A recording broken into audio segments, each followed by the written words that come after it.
संयमाची प्रेरणा professor Mangala Kapoor, Padmashri 2026.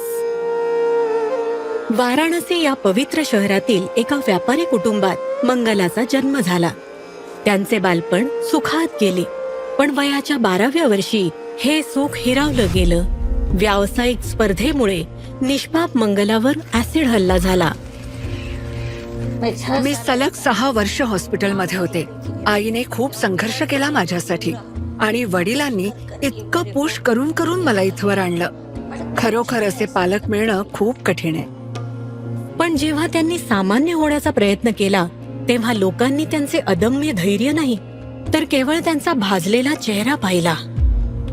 मी नेहमी इथून इथपर्यंत एका कापडाने पूर्णपणे झाकून निघायचे, जेणेकरून मला कोणी पाहू नये. त्यांचा आत्मविश्वास वाढवण्यासाठी त्यांच्या आईने त्यांना इंदू महिला संगीत विद्यालयात नेलं. आईने सांगितलं की हिला सतार शिकण्यासाठी आणलंय. मग ते म्हणाले, ठीक आहे, तिला एक गाणं म्हणायला सांगा. मी कापड दूर करायला तयार नव्हते. आईने तिथेच माझ्या एक कांशिलात लगावली आणि म्हणाली, कापड हटवणी गा.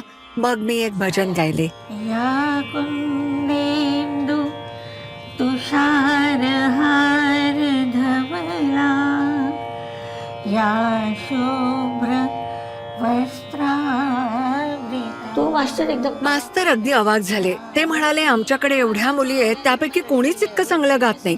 तुम्ही तिला सतार का शिकवत आहात? तिला गाणं शिकवा. त्यांनी प्रतिष्ठित प्रयाग संगीत समितीमधून डिप्लोमा पूर्ण केला. मंगलाला आत्मनिर्भर होणं आवश्यक झालं होतं, म्हणून त्यांनी मुलांना गाणं शिकवायला सुरुवात केली आणि अखेरीस बनारस म्युझिक कॉलेजमधून संगीतातील बॅचलरसाठी प्रवेश घेतला. एका स्टेज परफॉर्मन्सच्या वेळी प्रेक्षकांच्या प्रतिक्रियेच्या भीतीने आयोजकांनी प्रवेश नाकारला. पण त्यांच्या मंडळाकडे एक उपाय होता. त्यांनी सभागृहात अंधार केला.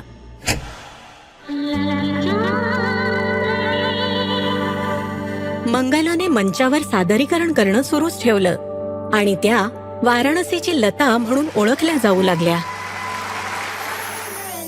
त्यांनी अनेक संगीत समूहांबरोबर गायलाही सुरुवात केली आणि एक लेक्चरर म्हणून काशी हिंदू विद्यापीठात रुजू होऊन संगीतातील सर्व स्तरातील विद्यार्थ्यांना शिकवू लागल्या. जी मुलं मला भेटायची, पाहायची, ती सुरुवातीला घाबरायची. पण जेव्हा मी त्यांना गाणं शिकवू लागायचे, त्यांच्याशी बोलायचे, त्यानंतर ती मिसळू लागली. त्या संगीतात PhD करणाऱ्यांसाठी गाईड बनल्या आणि त्यांना मदत करण्यासाठी संगीतावर 5 पुस्तकं लिहिली. आज मंगला त्यांच्या लहान भावासोबत निवृत्त जीवन जगत आहेत, पण त्या आजही संगीत शिकवत आहेत. त्या आपल्या फाउंडेशनच्या माध्यमातून दिव्यांग मुलांचं मनोधैर्य आणि आत्मविश्वास वाढवण्यात रममाण आहेत. प्रोफेसर मंगला कपूर, पद्मश्री 2026. कोटी कोटी नमस्कार.